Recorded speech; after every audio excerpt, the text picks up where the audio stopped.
I'm a big believer that because our industry is changing so quickly, the consumers are evolving and our advertisers are evolving, our relationship with the marketing and advertising community has to evolve as well.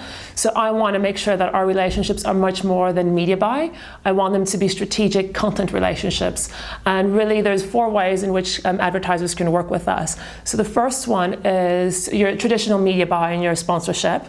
And then we've got what we call blended media, which means a marriage between the advertiser's brand and our brand. So looking at our idents and how do we weave in an advertiser's message into the ident, which feels very subtle and is entertaining to the viewer. So that's the first and foremost, we have to make sure it entertains the viewer, right? Because we want to drive viewership. And then how do we bring the brand into that?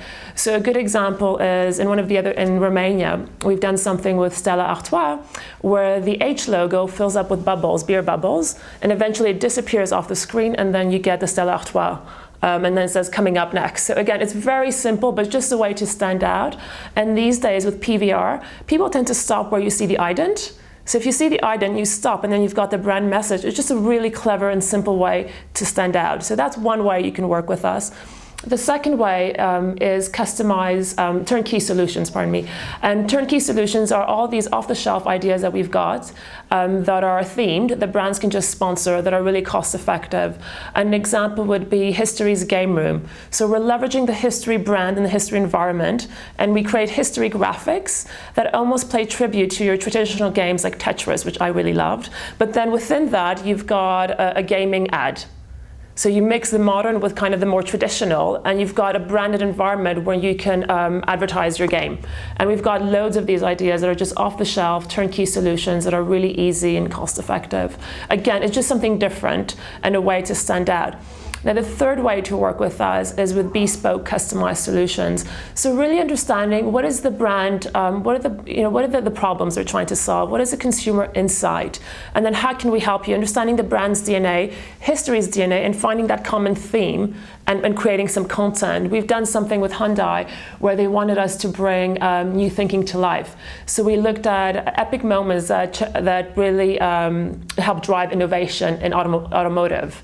And we created a 90-second short film about that, and at the end we had the Hyundai message and new thinking, new possibilities. So again, it's really, really understanding consumer insight, understanding the brand's objectives, their DNA, and how we can help them. And so the last way that you can work with us, I mean, there's many more, but the last point I want to make is ad-funded and branded content. And this is the point that I'm really passionate about, because it's really understanding the brand and creating a program that works for our audience, but also works for the brand. And we've had some great examples with Mandela and Miracle Rising, and now we've got Mandela Redrawn, which is, again, a local program. So looking at how we create more local commissions and weaving the brands into it.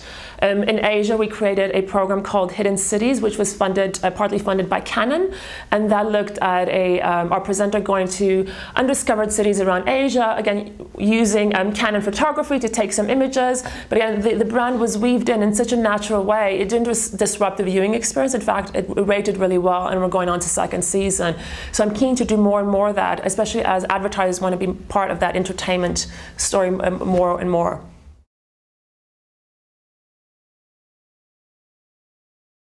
I think firstly it's important to say that history is how you define it, right? And history is no longer academic. You can go onto Google and you can find a lot of information and background. It's not, what we want to do is entertain and make people learn in a fun way. And it's not about textbooks, it's not about being a professor, and I think that's what we've done really, really well. A great example is Ultimate Wheels. So the guys behind me here, Elo and Will, they take some traditional cars and then turn them around into some really cool modern cars that you've never seen before. And they do some crazy stuff. So it's almost a marriage of kind of a tradition with modern sensitivities, if you like. And again, and you learn about how they make up these cars, what are they doing to transform these cars. Shows like Storage Wars. Again, you've got these antiques that you discover in these storage places, and you learn about them. So it's really about how you define history, and how I define history to how you define history is completely different. I think the point we want to make is that people are learning in a fun and entertainment way. We don't want to be a professor, and we want to take history out of the textbooks. And hopefully that's what we're doing, and that we're entertaining the viewers.